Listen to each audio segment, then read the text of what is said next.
Hello friends, ഞാൻ ഈ പറയുന്ന കാര്യം നിങ്ങൾ എത്രത്തോളം വിശ്വസിക്കും എന്നെനിക്കറിയില്ല. പക്ഷെ എന്നാലും പറയാനെടുക്കാൻ വയ്യ.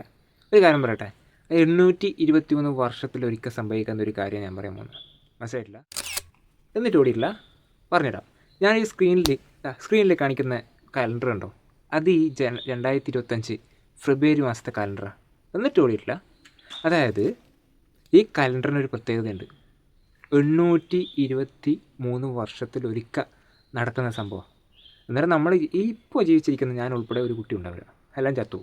നമ്മൾ ഉൾപ്പെടെയുള്ള ആൾക്കാർ കാണാൻ പോകുന്ന ലാസ്റ്റത്തെ കലണ്ടർ ഇത്. സത്യമല്ലോ, വിശ്വാസം വന്നില്ലേ? ഒരു കാര്യം ചെയ്യും, നിങ്ങളെ വീട്ടിലെ കലണ്ടർ എടുക്കുക. കലണ്ടർ എടുത്തിട്ട് പി കെ കൃഷ്ണൻ, അത് പൊതുവേ നമ്മളെല്ലാവരും വാങ്ങുന്ന പി കെ കൃഷ്ണൻ്റെ കലണ്ടറല്ലേ, കലണ്ടർ എടുക്കുക. കലണ്ടർ എടുത്തിട്ട് ഞാൻ ഈ പറഞ്ഞ ഈ കാണിച്ചിരിക്കുന്ന കലണ്ടറും കൂടി യോജിച്ച് നോക്കുക. എന്നിട്ട് വിശ്വാസം വന്നിട്ടില്ലെങ്കിൽ അപ്പോൾ എന്നോട് കമൻറ്റ് ബോക്സിൽ ഇട്ടോ. അതായത് കാര്യം ഞാൻ പറഞ്ഞുതരാം.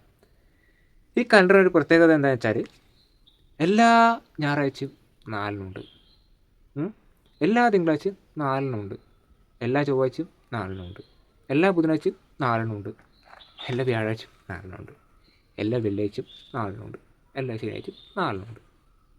ഇത് 823 വർഷത്തിലൊരിക്കൽ സംഭവിക്കുന്ന സംഭവം. ഞാൻ പറഞ്ഞിട്ടും നിങ്ങൾക്കായിരിക്കും വിശ്വാസം വന്നില്ലെങ്കിൽ ഒരു കാര്യം ചെയ്യും, നിങ്ങൾ കലണ്ടർ എടുത്തിട്ട് ഞാൻ ഇപ്പോൾ കാണിച്ചിരിക്കുന്ന സ്ക്രീനിലെ ഈ ഫെബ്രുവരി മാസത്തെ കലണ്ടറും ഒന്ന് യോജിച്ച് നോക്ക്. അപ്പോൾ തിരിയല്ലോ ഞാൻ പറഞ്ഞത് സത്യമാണോ അല്ലയോ എന്ന്. ഞാൻ കള്ളാണെങ്കിൽ ഒന്ന് കമൻറ്റ് ബോക്സിലൊന്ന്